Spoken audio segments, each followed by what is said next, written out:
ফারীকুন feel জান্নাতি ওয়া ফারীকুন ফিস সাঈর। আমার ভাইরা, আল্লাহ সুবহানাহু ওয়া তাআলা কুরআনুল কারীমের ভিতরে বলেন, আমি আল্লাহ তাআলা পরকালে মানুষকে দুইটা ভাগে বিভক্ত করে ফেলব। একটা দল জান্নাতি হবে আর একটা দল জাহান্নামী হবে। আল্লাহ পাক রব্বুল আলামিন পরকালে মানুষকে দুইটা ভাগে বিভক্ত করবেন। একদল জান্নাতি হবে আর একটা দল জাহান্নামী হবে। এই দুইটা দলের ভিতরে কোন দলটা প্রকৃত সুখী দল হবে? আল্লাহ সুবহানাহু ওয়া তাআলা কুরআনুল কারীমের আরেকটা আয়াতের ভিতরে বলেন, ফামান যুহজিহা আনিন নারি ওয়া উদখিলাল জান্নাতা ফাকাদ ফাজ। আল্লাহ পাক রব্বুল আলামিন বলেন, পরকাল জগতে যারা জাহান্নামের আগুন থেকে নিজেকে মুক্ত করতে পারবে, পরকাল জগতে যারা জাহান্নামের আগুন থেকে বাঁচতে পারবে, তারা হবে বিজয়, তারা হবে সফলকামী। আর যারা নিজেদেরকে জাহান্নামের আগুন থেকে মুক্ত করতে পারবে, আল্লাহ পাক রব্বুল আলামিন ওই সকল বান্দাদেরকে জান্নাত নামক একটা নিয়ামত দান করবেন। আর যারা জান্নাতের ভিতরে প্রবেশ করবে, ওই সকল ব্যক্তিরা পরকালের জগতে চিরস্থায়ী সুখের স্থান লাভ করবেন। জোরে বলুন আল্লাহু আকবার। আমার ভাইরা, আল্লাহ পাক রব্বুল আলামিন জান্নাতকে কত সুন্দর করে সৃষ্টি করেছেন। জান্নাতের ভিতরে আল্লাহ পাক রব্বুল আলামিন কি পরিমাণ নিয়ামত দান করেছেন। আল্লাহর রাসূল সাল্লাল্লাহু আলাইহি ওয়াসাল্লাম হাদিসের মধ্যে ইরশাদ করেন, কাল কিয়ামতের ময়দানে আল্লাহ পাক রব্বুল আলামিন একজন জান্নাতি ব্যক্তিকে ফেরেশতাদেরকে লক্ষ্য করে বলবেন, এই জান্নাতি ব্যক্তিকে তোমরা জান্নাত থেকে ঘুরাইয়া নিয়ে আসো। ওই জান্নাতি ব্যক্তিকে যখন জান্নাত থেকে ঘুরায় আল্লাহ তাআলার সামনে উপস্থিত করবেন, এবার আল্লাহ পাক রব্বুল আলামিন ওই জান্নাতি ব্যক্তিকে লক্ষ্য করে বলবেন, বান্দা, দুনিয়ার ভিতরে তুমি কত দুঃখ কষ্ট সহ্য করেছো, এখন তো তুমি জান্নাত থেকে ঘুরে এসেছো। আমি জানতে চাই দুনিয়ার দুঃখ কষ্টের কথা তোমার মনে আছে কিনা? ইন্নাল্লাযীনা আমানু ওয়া আমিলুস সালিহাতি কানাত লাহুম জান্নাতুল ফিরদাউসি নুজুলা। وقال تعالى إن الله وملائكته يصلون على النبي يا أيها الذين آمنوا صلوا عليه وسلموا تسليما। محبت الشتى درود إبراهيم পাঠ করি। اللهم صل على محمد وعلى آل محمد كما صليت على إبراهيم وعلى آل إبراهيم إنك حميد مجيد। اللهم بارك على محمد وعلى آل محمد كما باركت على إبراهيم وعلى آل إبراهيم إنك حميد مجيد। الحمد لله মন্ডল বাড়ি বাইতুল মামুর জামে মসজিদের উদ্যোগে ৬তম বার্ষিক তাফসিরুল কোরআন মাহফিলের সম্মানিত সভাপতি এবং আমার সামনে উপস্থিত ইসলাম দরদি ধর্মীয় ভাইয়েরা এবং মঞ্চে উপস্থিত উলামায়ে কেরাম, আসসালামু আলাইকুম ওয়া রাহমাতুল্লাহি ওয়া বারাকাতুহু। আপনারা মনে হয় ঘুমিয়ে পড়ছেন নাকি? যদি ঘুমিয়ে না পড়েন তাহলে সকলে জোরে একবার আল্লাহর নাম উচ্চারণ করেন, আল্লাহু আকবার। সকলে বলেন। এখনই ঘুমিয়ে পড়লে সে কাজ হবে? এখনও তো বাকি সময় পড়ে আছে। হপাই মাহফিল শুরু হয়েছে, এখনও প্রধান বক্তা আগমন করবেন, তিনি আপনাদের সামনে বয়ান করবেন। এখনই যদি আপনারা ঘুমিয়ে পড়েন তাহলে কিভাবে শেষ পর্যন্ত যাবেন? এই জন্য ঘুমিয়ে পড়া যাবে না, জাগ্রত থাকতে হবে। আবার বলে আল্লাহু আকবার। সজাগ থাকবেন, কান খোলা রাখবেন। যদি সজাগ না থাকেন, কান খোলা না রাখেন, তাহলে বাতিল আপনাদের ঈমানকে নষ্ট করে দিবে। আমি আপনাদের সামনে পবিত্র কালামুল্লাহ থেকে একটি আয়াতুল কারিমা তেলাওয়াত করেছি। আল্লাহ সুবহানাহু ওয়া তাআলা যদি তৌফিক দান করেন, আয়াতটাকে সামনে রেখে সংক্ষিপ্ত আকারে, সংক্ষিপ্ত সময়ে, সংক্ষিপ্ত আকারে কিছু আলোচনা করব। ওয়ামা তৌফিকি ইল্লা বিল্লাহ। আমার ভাইরা, দুনিয়ার ভিতরে আমরা যে সকল মানুষ বসবাস করি এবং এই দুনিয়া থেকে যে সকল ব্যক্তিরা বিদায় নিয়ে চিরদিনের জন্য অন্ধকার কবরের বাসিন্দা হয়ে গিয়েছে, সকল মানুষ দুনিয়াতে থাকা অবস্থায় সকলে শান্তিকামী ছিল। সকলে দুনিয়াতে শান্তি সহকারে বসবাস করতে, শান্তি সহকারে জীবন যাপন করতে চাইতো। দুনিয়ার ভিতরে এমন কোনো ব্যক্তিকে আপনি পাবেন না, চাই সে পাগল হোক, মাতাল হোক, যেই ধরনের লোক হোক না কেন, এমন কোনো ব্যক্তিকে আপনি খুঁজে পাবেন না যে অশান্তি কামনা করে, যে এই কথা বলে যে আমি দুনিয়াতে শান্তি সহকারে বাঁচতে চাই না, বরং অশান্তি সহকারে বাঁচতে চাই। এরকম কোনো ব্যক্তিকে খুঁজে পাবেন না। দুনিয়ার ভিতরে যত মানুষ আছে, সকল মানুষ শান্তি চায়, শান্তিতে বসবাস করতে চায়। কিন্তু প্রকৃতপক্ষে দুনিয়া এটা শান্তির স্থান না, বরং দুনিয়া এটা সুখ এবং শান্তি উভয়ের স্থান। সুখ শান্তি মিলেই হলো দুনিয়া। কথা বলেন ঠিক কিনা? যেহেতু দুনিয়া এটা প্রকৃত সুখ এবং শান্তির স্থান না, এই জন্য দুনিয়ার সুখ শান্তি এগুলোও চিরস্থায়ী কোনো সুখ শান্তি না, বরং দুনিয়ার সুখ শান্তি এগুলো হলো ক্ষণস্থায়ী সুখ শান্তি। তাহলে চিরস্থায়ী সুখ শান্তি কোথায় পাবো? আল্লাহ সুবহানাহু ওয়া তাআলা আমার আপনার জন্য পরকাল নামক একটা জগৎ রেখে দিয়েছেন। ওই পরকাল জগতে মানুষ প্রকৃত সুখ এবং প্রকৃত শান্তি সেখানে মানুষ পাবে।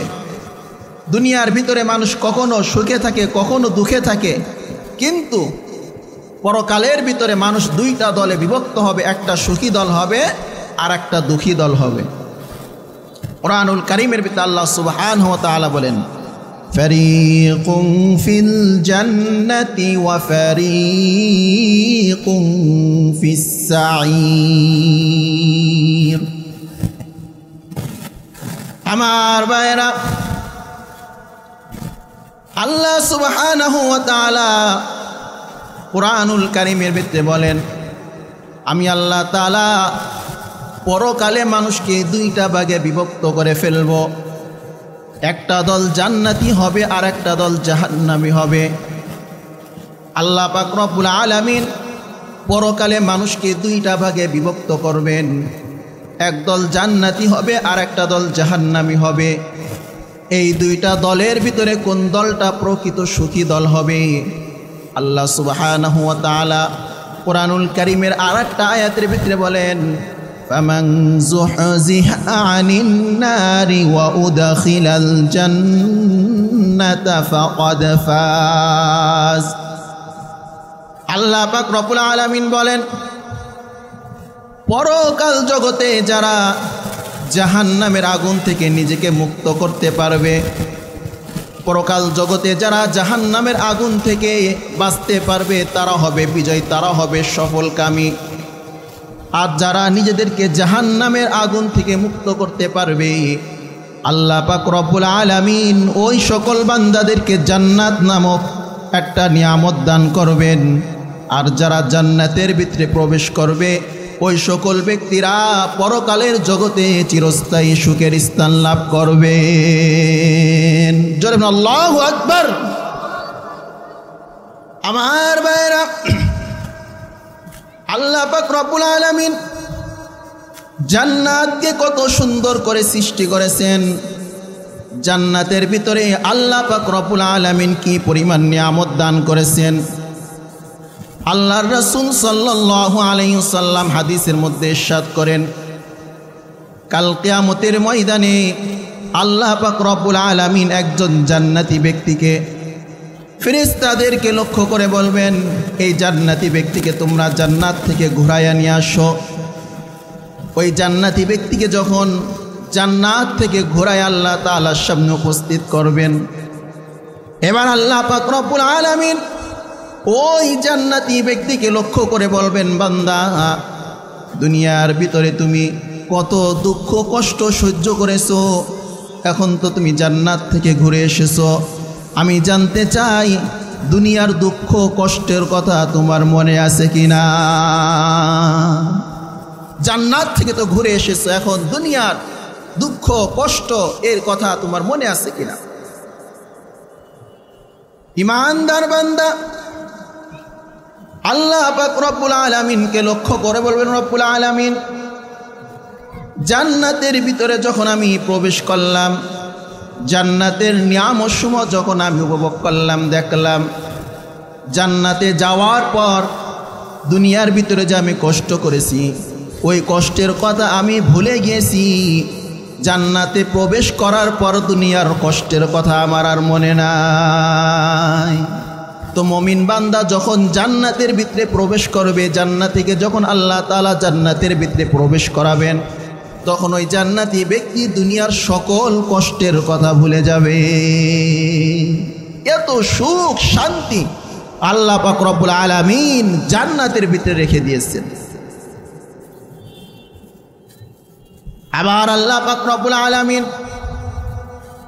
জাহান্নামী একজন ব্যক্তিকে ফেরেশতাদের নিকট দিয়ে বলবে, নগো আমার ফেরেশতারা, এই জাহান্নামী ব্যক্তিকে তোমরা জাহান্নাম থেকে ঘুরায় নিয়ে আসো।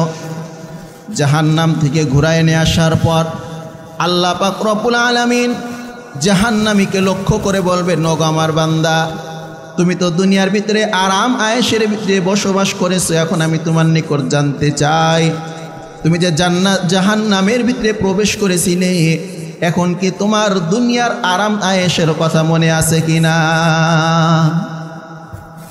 এবার বেঈমান ব্যক্তি আল্লাহ পাক রব্বুল আলামিনকে লক্ষ্য করে বলবেন, রব্বুল আলামিন, দুনিয়ার ভিতরে আমি আরাম আয়েশের ভিতরে বসবাস করেছি, কিন্তু যখন জাহান্নামের ভিতরে আপনি আমাকে প্রবেশ করিয়েছেন, জাহান্নামের দুঃখ কষ্টগুলো দেখার পর আমি দুনিয়ার আরাম আয়েশের কথা ভুলে গিয়েছি। আমার মনে হয় না আমি কখনো আরাম আয়েশে জীবন অতিবাহিত করেছি। এত কষ্ট আল্লাহ পাক রব্বুল আলামিন জাহান্নামের ভিতরে রেখে দিয়েছেন, যে জাহান্নামীরা যখন জাহান্নামের ভিতরে প্রবেশ করবে, দুনিয়ার আরাম আয়েশের কথা তারা ভুলে যাবে। তা আল্লাহ পাক রব্বুল আলামিন মানুষের সুখের স্থান, প্রকৃত সুখের স্থান রেখে দিয়েছেন হলো আখিরাতে। মানুষ দুনিয়ার ভিতরে সুখ শান্তির জন্য সকাল থেকে নিয়ে সন্ধ্যা পর্যন্ত মেহনত করে, কথা বলেন ঠিক কিনা? মানুষ তার শরীরের ঘাম ঝরায় দুনিয়ার ভিতরে সুখ শান্তিতে বসবাস করার জন্য মেহনত করে। দুনিয়ার ভিতরে সুখ শান্তিতে বসবাস করার জন্য যদি শরীরের ঘাম ঝরাইতে হয়, মেহনত করতে হয়, তাহলে পরকাল জান্নাতে জন্য মানুষের মেহনত করতে হবে, মানুষের আমল করতে হবে। আল্লাহ সুবহানাহু ওয়া তাআলা কুরআনুল কারীমের ভিতরে দুইটা আমলের কথা আল্লাহ তাআলা আলোচনা করতেছেন। আল্লাহ পাক রব্বুল আলামিন বলেন, বান্দা তোমরা যদি এই দুইটা আমল করতে পারো, তাহলে পরকালের সুখের স্থান জান্নাত আমি আল্লাহ তোমাদেরকে দান করব। দুইটা আমল, যদি দুইটা আমল করতে পারো, দুইটা কাজ করতে পারো, দুইটা সিফাত অর্জন করতে পারো, তাহলে আমি তোমাদেরকে পরকালে সুখের স্থান জান্নাত দান করব। দুইটা কাজ কি? আল্লাহ পাক রব্বুল আলামিন কুরআনুল কারীম সূরা কাহফের ভিতরে আল্লাহ তাআলা ইরশাদ করতেছেন, ইন্নাল্লাযীনা আমানু ওয়া আমিলুস সালিহাত কানাত লাহুম জান্নাতুল ফিরদাউসি নুজুলা খালিদিনা ফিহা লা ইয়াবগুনা আনহা হিওয়ালা। আল্লাহ পাক রব্বুল আলামিন বলেন, বান্দা আমি তোমাদেরকে দুইটা কাজের আদেশ করতেছি, এই দুইটা সিফাত যদি তোমরা অর্জন করতে পারো তাহলে আমি আল্লাহ তোমাদেরকে জান্নাতুল ফেরদাউস দান করব। জান্নাতুল ফেরদাউসের সুসংবাদ আল্লাহ পাক রব্বুল আলামিন আমাদেরকে প্রদান করতেছেন যদি আমরা দুইটা বিষয় অর্জন করতে পারি। এই দুইটা বিষয়ের ভিতরে এক নাম্বার বিষয় হলো ঈমান।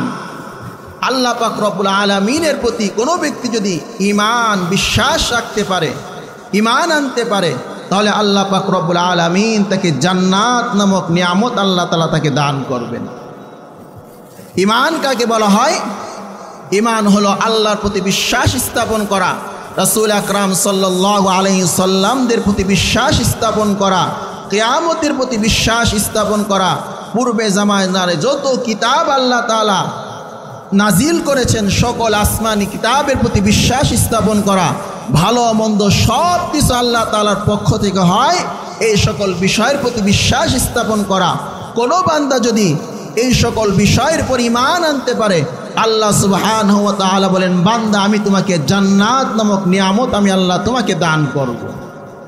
তো জান্নাতে যাওয়ার জন্য এক নাম্বার শর্ত আল্লাহ তাআলা দিয়ে দিয়েছেন, সেটা হলো ঈমান। বান্দা তুমি ঈমান আনো, ঈমানের পিছনে মেহনত করো, ঈমান নিয়ে তুমি বসবাস করো, ঈমান নিয়ে যদি তুমি মৃত্যুবরণ করতে পারো আমি আল্লাহ তোমাকে জান্নাত দান করব। তো আল্লাহ সুবহানাহু ওয়া তাআলা মুমিনদেরকে জান্নাত দান করবেন, কোনো কাফের বেঈমান মুশরিকদেরকে আল্লাহ তাআলা জান্নাত দান করবেন না। এমনকি কোনো কাফের মুশরিক বেঈমান তারা যদি দুনিয়ার ভিতরে কোনো ভালো কাজ করে, আল্লাহ সুবহানাহু ওয়া তাআলা এই ভালো কাজের প্রতিদান তাদের কিয়ামতের ময়দানে দিবেন না, বরং ভালো কাজের প্রতিদান যদি কেউ উপভোগ করতে চায় কিয়ামতের ময়দানে, তাহলে তার ঈমান আনতে হবে, ঈমান রাখতে হবে। ঈমান যে ব্যক্তি রাখবে সে যদি দুনিয়াতে যত ভালো কাজ করবে সব ভালো কাজের উপকার সে কিয়ামতের ময়দানে, হাসরের ময়দানে, পরকালে সে উপভোগ করবে। ঈমানের মাধ্যমে যেহেতু বান্দা আল্লাহ পাক রব্বুল আলামিনের জান্নাতের ভিতরে প্রবেশ করতে পারে, এই জন্য ঈমান এটা আমার আপনার জন্য আল্লাহ পাক রব্বুল আলামিনের একটা বিশাল বড় নিয়ামত। ঈমান কত বড় নিয়ামত! আল্লাহ সুবহানাহু ওয়া তাআলা আসমান এবং জমিনের সকল ব্যবস্থাপনাগুলো ঠিক রেখেছেন ঈমানদারদের জন্য, কোনো কাফের মুশরিক বেঈমানদের জন্য আল্লাহ পাক রব্বুল আলামিন আসমান জমিনের ব্যবস্থাপনা ঠিক রাখেন নাই। যখন মুমিন দুনিয়ার ভিতরে থাকবে না, আল্লাহ সুবহানাহু ওয়া তাআলা আসমান এবং জমিনকে ধ্বংস করে দিবেন। যখন মুমিন দুনিয়াতে থাকবে না, যতদিন পর্যন্ত মুমিন দুনিয়াতে থাকবে ততদিন পর্যন্ত আল্লাহ পাক রব্বুল আলামিন আসমান জমিনকে আল্লাহ তাআলা ঠিক রাখবেন। কুরআনুল কারীমের ভিতরে আল্লাহ সুবহানাহু ওয়া তাআলা বলেন, ওয়ালা ইন সাআলতাহুম মান খালাকাস সামাওয়াতি বিগাইরি আমাদিন তারাউনাহা। আল্লাহ পাক রব্বুল আলামিন তার হাবিবকে লক্ষ্য করে বলতেছেন, বন্ধু ওয়ালা ইন সাআলতাহুম, আপনি তাদেরকে প্রশ্ন করেন, তাদের নিকট আপনি জানতে চান, মান খালাকাস সামাওয়াতি, কোন ব্যক্তি কে আসমানটাকে সৃষ্টি করলো, বিগাইরি আমাদিন তারাউনাহা, খুঁটিবিহীন এই বিশাল আসমানকে কে সৃষ্টি করেছে? আল্লাহ তাআলা তার রাসূলকে বলতেছেন, আপনি প্রশ্ন করেন মুশরিকদেরকে, খুঁটিবিহীন বিশাল আসমান কে সৃষ্টি করলো? মুফাসসিরে কিরাম আয়াতের তাফসীরের ক্ষেত্রে আলোচনা করেন, আল্লাহ সুবহানাহু ওয়া তাআলা আসমানটাকে সৃষ্টি করেছেন, কোনো খুঁটি ব্যবহার করেছেন কিনা কথা বলেন? আমরা কিন্তু আসমানের ভিতরে বাহ্যিক কোনো খুঁটি দেখতে পাই না, কিন্তু মুফাসসিরে কিরাম তাফসীরের কিতাবে আলোচনা করতেছেন, আল্লাহ পাক রব্বুল আলামিন যদিও আসমানের জন্য বাহ্যিক কোনো খুঁটির ব্যবস্থা আল্লাহ তাআলা করেন নাই, কিন্তু আল্লাহ পাক রব্বুল আলামিন আসমানের জন্য অভ্যন্তরিক হাজার হাজার খুঁটি আল্লাহ তাআলা ব্যবস্থা করেছেন। মুফাসসিরে কেরাম বলেন, দুনিয়ার ভিতরে যতদিন পর্যন্ত ইমানদার ব্যক্তিরা বেঁচে থাকবে, আল্লাহওয়ালা বলনেওয়ালা লোক বেঁচে থাকবে, ততদিন পর্যন্ত আল্লাহ পাক রব্বুল আলামিন আসমান জমিনকে ধ্বংস করবেন না। আর যখন ইমানদাররা দুনিয়াতে থাকবে না তখন আসমান জমিন আল্লাহ তাআলা ধ্বংস করে দিবেন। আল্লাহ পাক রব্বুল আলামিন যেহেতু আসমান জমিনকে ইমানদারদের জন্য টিকিয়ে রেখেছেন, এই জন্য মুফাসসিরে কেরামরা বলেন দুনিয়ার প্রত্যেকটা ইমানদার ব্যক্তি আসমানের এক একটা খুঁটি। দুনিয়ার সকল ইমানদার আসমান এক একটা খুঁটি। ইমানদারদের জন্য আল্লাহ পাক রব্বুল আলামিন আসমান জমিন ঠিক রেখে দিয়েছেন। ইমানদারদের কি পরিমাণ সম্মান আল্লাহ তাআলা দান করেছেন।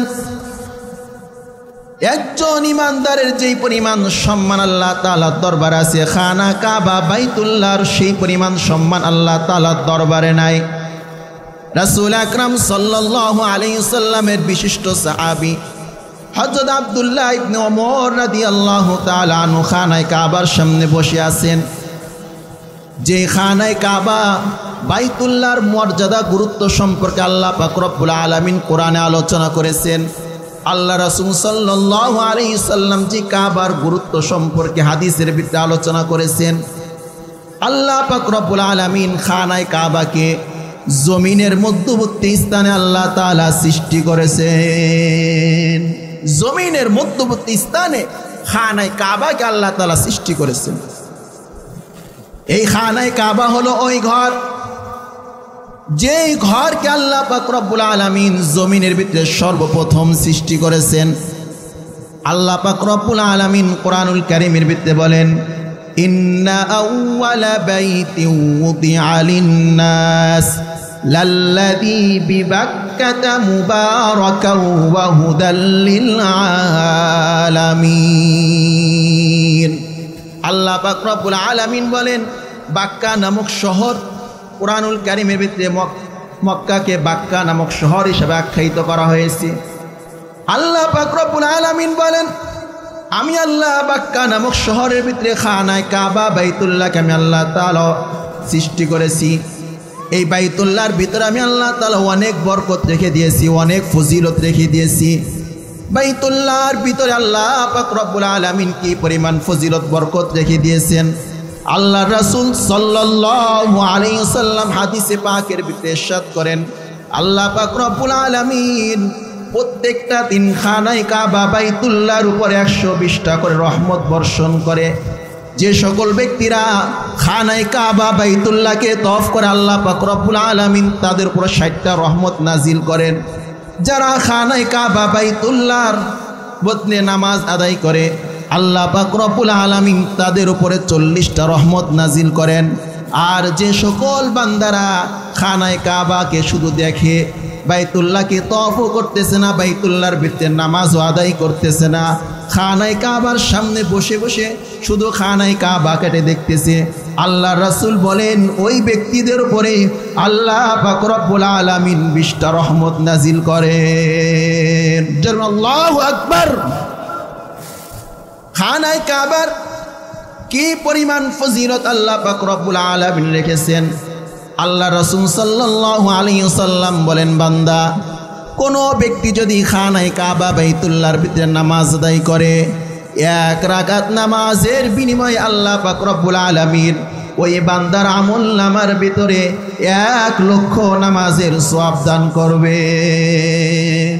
এক রাকাত নামাজের বিনিময়ে আল্লাহ তাআলা 100 রাকাত সওয়াব তার আমল 1 লক্ষ রাকাত নামাজের সওয়াব আল্লাহ তাআলা তার আমল নামায় দান করবেন। কি পরিমাণ ফজিলত আল্লাহ পাক রব্বুল আলামিন এই বাইতুল্লাহর ভিতরে রেখে দিয়েছেন। রাসূল আকরাম সাল্লাল্লাহু আলাইহি ওয়াসাল্লামের সাহাবী হযরত আব্দুল্লাহ ইবনে ওমর রাদিয়াল্লাহু তাআলা আনহু খানায় কাবাকে লক্ষ্য করে বলতেছেন, কাবা, দুনিয়ার মানুষ তোমাকে কত ভালোবাসে, কত মহব্বত করে। দুনিয়ার মানুষ তোমাকে দেখার জন্য পাগল হয়ে থাকে, দূর দূরান্ত থেকে তোমার নিকট ছুটে আসে তোমার মহব্বতের কারণে। দুনিয়ার মানুষের অন্তরের ভিতরে তোমার প্রতি অধিক পরিমাণে ভালোবাসা আছে, মহব্বত আছে। খানায় কাবা তুমি শুনে রাখো, বাইতুল্লাহ একজন মুমিনের মর্যাদা আল্লাহ পাক রব্বুল আলামিনের দরবারে যেই পরিমাণ আছে, বাইতুল্লাহ তোমার মর্যাদা আল্লাহর দরবারে সেই পরিমাণ নাই। একজন মুমিনের মর্যাদা আল্লাহর দরবারে যেই পরিমাণ আছে বাইতুল্লাহ তোমার মর্যাদা কিন্তু সেই পরিমাণ আল্লাহ তাআলার দরবারে নাই।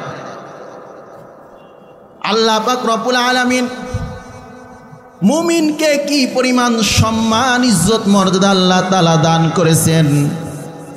আল্লাহ পাক রব্বুল আলামিন বলেন, কাল কিয়ামতের ময়দানে আমি আমার শান অনুযায়ী আমি আমার মুমিন বান্দাদেরকে সম্মান দান করব, সম্মান প্রদান করব। আল্লাহ সুবহানাহু ওয়া তাআলা এই জমিনের ভিতরে যত আম্বিয়া আলাইহিস সালাতু ওয়াস সালামদেরকে রাজত্ব প্রদান করেছিলেন, ওই সকল আম্বিয়া আলাইহিস সালাতু ওয়াস সালামের ভিতরে একজন ছিলেন পয়গম্বর হযরত ইউসুফ আলাইহিস সালাতু ওয়াস সালাম। আল্লাহ পাক রব্বুল আলামিন হযরত ইউসুফ আলাইহিস সালাতু ওয়াস সালামকে মিশরের খাদ্য মন্ত্রী হিসাবে আল্লাহ তাআলা কবুল করে নিয়েছিলেন। ইউসুফ আলাইহিস সালাতু ওয়াস সালাম মিশরের খাদ্য মন্ত্রী ছিলেন। পয়গম্বর ইউসুফ আলাইহিস সালাতু ওয়াস সালাম যখন খাদ্য মন্ত্রী, একজন যুবক ইউসুফ আলাইহিস সালাতু ওয়াস সালামের কর্মচারীদের নিকট আগমন করলেন যারা খাদ্য বন্টন করতেছে। তো যুবক এসে কর্মচারীদের নিকট খাবার চাওয়ার পরে কর্মচারীরা যে পরিমাণ গম দেওয়ার জন্য আদেশ করা হয়েছে তাদেরকে যুবককে তারা সেই পরিমাণ গম দিয়ে দিয়েছে। যুবক আবার কর্মচারীদেরকে লক্ষ্য করে বলতেছেন, তোমরা আমাকে যেই পরিমাণ গম দিয়েছো এই গম আমার জন্য যথেষ্ট হবে না, তোমরা আমাকে আরো গম দাও। এবার কর্মচারীরা ওই যুবককে আরো গম প্রদান করলেন। এবার যুবক কর্মচারীদেরকে আবার লক্ষ্য করে বলতেছেন, তোমরা যেই পরিমাণ গম আমাকে প্রদান করেছো এই গম আমার জন্য যথেষ্ট হবে না, আমাকে আরো গম প্রদান করো। কর্মচারীরা যুবককে লক্ষ্য করে বলেন, যুবক, ইউসুফ আমাদেরকে যেই পরিমাণ গম দেওয়ার জন্য আদেশ করেছেন আমি তোমাকে সেই পরিমাণ গম দিয়েছি। আরও যদি তোমার গম প্রয়োজন হয় তাহলে ওই যে ইউসুফ আছে, ইউসুফ আলাইহিস সালাতু ওয়াস সালামের নিকট যাও। ইউসুফ যদি গম দেওয়ার জন্য আদেশ করে তাহলে আমরা তোমাকে আরো গম দেব। যুবক এবার পয়গম্বর ইউসুফ আলাইহিস সালাতু ওয়াস সালামের নিকট চলে গেলেন। ইউসুফ আলাইহিস সালাতু ওয়াস সালাম কর্মচারীদেরকে বললেন, আচ্ছা তোমরা তাকে আরো গম দিয়ে দাও। যুবককে আবার গম দিয়ে দেওয়া হলো। এরপরে যুবক কর্মচারীদের নিকটে বলতেছে, আমাকে যেই পরিমাণ গম দিয়েছে গমটা যথেষ্ট হবে না, তোমরা আরো বেশি আমাকে গম দাও। এবার কর্মচারীরা ইউসুফ আলাইহিস সালাতু ওয়াস সালামের নিকট অভিযোগ পেশ করলেন। ইউসুফ আলাইহিস সালাতু ওয়াস সালাম ওই যুবককে লক্ষ্য করে বলতেছেন, যুবক, এই কর্মচারীরা তোমাকে গম দিল, তারপরে তুমি গম চেয়েছো, আবার গম দিয়েছে। আমার নিকট তুমি গম চেয়েছো, আমি তোমাকে গম দিলাম, এত গম দেওয়ার পর তুমি কেন আরো গমের জন্য আবেদন করতেছো, আরো কেন গম চাইতেছো, কারণটা কি? এবার যুবক ইউসুফ আলাইহিস সালাতু ওয়াস সালামকে লক্ষ্য করে বলতেছেন, ইউসুফ, আপনি তো আমাকে গম দিতে চাইতেছেন না, কিন্তু আপনি যদি আমার পরিচয় সম্পর্কে জানতে পারেন তাহলে আপনি আমাকে আরো বেশি গম প্রদান করবেন। ইউসুফ আলাইহিস সালাতু ওয়াস সালাম হতভম্ব হয়ে গেল, আশ্চর্য হয়ে গেল। যুবক বলে কি, আমি নাকি যুবকের পরিচয় সম্পর্কে জানতে পারলে যুবককে নাকি আরো গম দেব? ইউসুফ আলাইহিস সালাতু ওয়াস সালাম এবার যুবককে লক্ষ্য করে বলেন, যুবক, তোমার পরিচয়টা কি? তুমি কি তোমার পরিচয়টা ব্যক্ত করো, আমি তো শুনি। এবার যুবক ইউসুফ আলাইহিস সালাতু ওয়াস সালামকে লক্ষ্য করে বলতেছেন, পয়গম্বর ইউসুফ, আমি হলাম ওই ব্যক্তি যে আপনার পবিত্রতার ব্যাপারে সাক্ষ্য প্রদান করেছিল। আমি হলাম ওই শিশু যে আপনার পবিত্রতার ব্যাপারে সাক্ষ্য প্রদান করেছিল। এখন কালের পরিবর্তনের কারণে আমি যৌবনে পৌঁছে গিয়েছি। ইউসুফ আলাইহিস সালাতু ওয়াস সালাম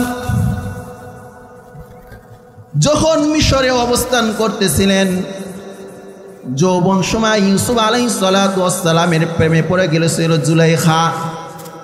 জুলাইখা ইউসুফ আলাইহিস সালাতু ওয়াস সালামের সাথে নিজের মনের চাহিদাকে পরিপূর্ণ করার জন্য জুলেখা যখন ইউসুফ আলাইহিস সালাতু ওয়াস সালামকে তার খাস কামরার ভিতরে নিয়ে গেলেন, ইউসুফ আলাইহিস সালাতু ওয়াস সালামকে যে কামরার ভিতরে জুলেখা নিয়ে গিয়েছিলেন, ওই কামরার দরজা জানলা সব কিছু জুলেখা বন্ধ করে দিয়েছিল। আর ওই কামরার ভিতরে একটা শিশু দুলনার ভিতরে ঘুমাচ্ছিল, কিন্তু জুলেখা তার প্রতি লক্ষ্য করতেছিল না। ইউসুফ আলাইহিস সালাতু ওয়াস সালাম যখন জুলেখার হাত থেকে বাঁচার জন্য দরজার দিকে দৌড় মারলেন, আল্লাহ পাক রব্বুল আলামিনের রহমতে দরজা খুলে গেল। দরজা খোলার সাথে সাথে ইউসুফ আলাইহিস সালাতু ওয়াস সালাম লক্ষ্য করেন জুলেখার স্বামী দরজার সামনে অবস্থান করতেছে। জুলেখার স্বামী দরজার সামনে অবস্থান করতেছে। এবার জুলেখা স্বীয় স্বামীর নিকট অভিযোগ পেশ করতেছেন। قالت ما جزاء من أراد بأهلك سوءا إلا أن يسجن أو عذاب أليم।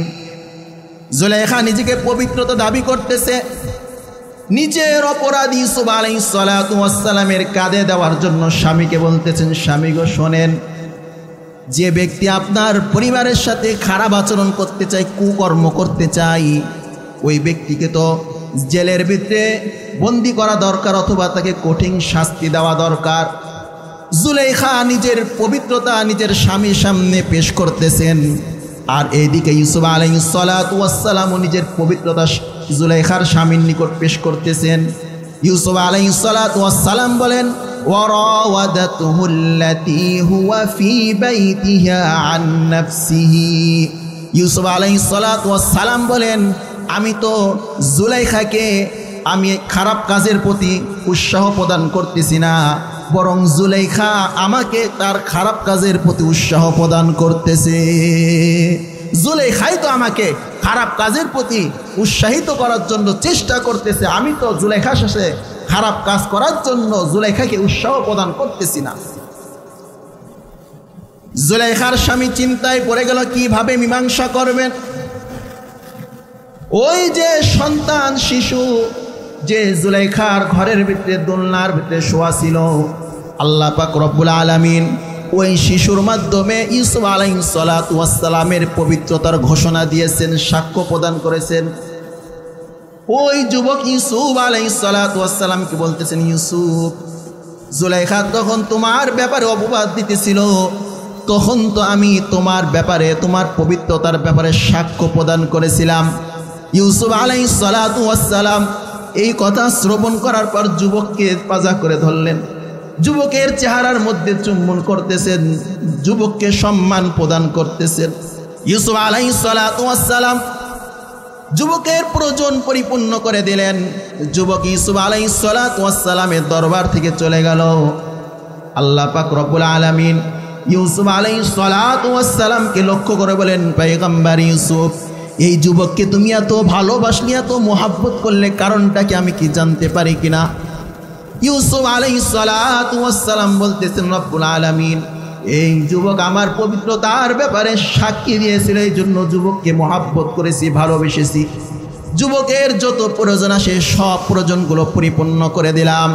আল্লাহ পাক রব্বুল আলামিন ইউসুফ আলাইহিস সালাতু ওয়াস সালামকে লক্ষ্য করে বলতেছেন, ইউসুফ, তুমি শুনে রাখো, জমিনের ভিতরে কোনো বান্দা যদি আমার পবিত্রতার ব্যাপারে ঘোষণা দেয়, আমি আল্লাহর প্রতি ঈমান আনয়ন করে, তুমি সাক্ষী থাকো ইউসুফ, কাল কিয়ামতের ময়দানে আমি আল্লাহ আমার ওই ঈমানদার বান্দাদেরকে আমি আল্লাহ আমার শান অনুযায়ী তাদেরকে পুরস্কার দান করব। যদি কোনো ব্যক্তি ঈমানদার হয়, আল্লাহ তাআলা বলতেছেন আমি কিয়ামতের ময়দানে আমার শান অনুযায়ী তাদেরকে পুরস্কার দান করব। কি পরিমাণ পুরস্কার আল্লাহ পাক রব্বুল আলামিন দান করবেন? আল্লাহ রাসূল সাল্লাল্লাহু আলাইহি ওয়াসাল্লাম বলেন, কোনো বান্দা যদি যারা পরিমাণ ঈমান নিয়ে মৃত্যুবরণ করতে পারে, আল্লাহ পাক রব্বুল আলামিন তাকে একটা জান্নাত দান করবেন, তাকে আল্লাহ তাআলা জান্নাতের ভিতরে প্রবেশ করাবেন। যারা পরিমাণ ঈমান নিয়ে কোনো ব্যক্তি যদি মৃত্যুবরণ করতে পারে, তার জান্নাতটা কত বড় হবে? আল্লাহর রাসূল সাল্লাল্লাহু আলাইহি ওয়াসাল্লাম বলেন, 10 দুনিয়ার সমান একটা জান্নাত আল্লাহ পাক রব্বুল আলামিন ওই বান্দাকে দান করবে। 10টা দুনিয়ার সমান একটা জান্নাত আল্লাহ পাক রব্বুল আলামিন ওই বান্দাকে দান করবেন যে যারা পরিমাণ ঈমান নিয়ে মৃত্যুবরণ করবে। তো আল্লাহ পাক রব্বুল আলামিন ঈমানের জন্য 2টা শর্ত, জান্নাতের জন্য 2টা শর্ত দিয়েছেন। 1 নাম্বার শর্ত হলো আল্লাহ তাআলা বলতেছেন, বান্দা ইন্নাল্লাযীনা আমানু ওয়া আমিলুস সালিহাত, বান্দা তোমরা ঈমান আনো, ঈমান আনার পর তোমরা সৎ আমল করো। যদি তোমরা এই 2টা কাজ করতে পারো আমি আল্লাহ তাআলা তোমাদেরকে জান্নাতের সুসংবাদ প্রদান করতেছি। কোন জান্নাতের সুসংবাদ আল্লাহ তাআলা প্রদান করলেন? আল্লাহ তাআলা বলে জান্নাতুল ফিরদাউসি নুজুলা। আল্লাহ পাক রব্বুল আলামিন বলেন, বান্দা আমি তোমাদেরকে জান্নাতুল ফিরদাউসের সুসংবাদ প্রদান করতেছি।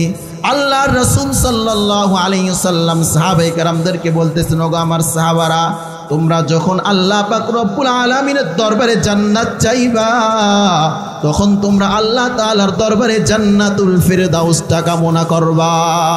কারণ জান্নাতুল ফিরদাউস হলো আল্লাহ পাক রব্বুল আলামিনের ভিআইপি জান্নাত। এই জন্য তোমরা জান্নাতুল ফিরদাউস চাইবা। আর আল্লাহ পাক রব্বুল আলামিন কোনো বান্দাকে যদি জান্নাতের ভিতরে প্রবেশ করান আল্লাহ তাআলা বলেন খালিদিনা ফিহা, তারা সর্বদা সেখানে অবস্থান করবেন। লা ইয়াবগুনা আনহা হিওয়ালা, কখনো তারা সেই জান্নাত থেকে বাইর হবেন না।